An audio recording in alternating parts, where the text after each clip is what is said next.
Hey guys, and welcome to our YouTube channel. In this video, I'll be giving you a full tutorial on how to create an Instagram account. First of all, you go to the website you are comfortable with. Here I'll be using Safari. Then here you search for instagram.com. You'll be led to the fresh page, and then here you click on sign up. Let's say I want to use this phone number. Click on next, or you can choose to sign up using Facebook.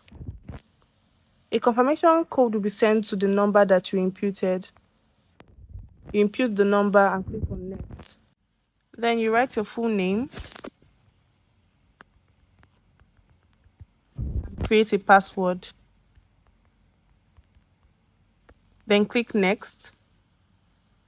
You write your date of birth.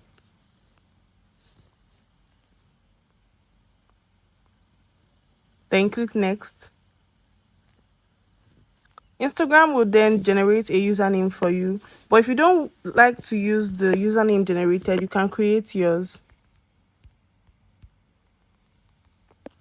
Then click next.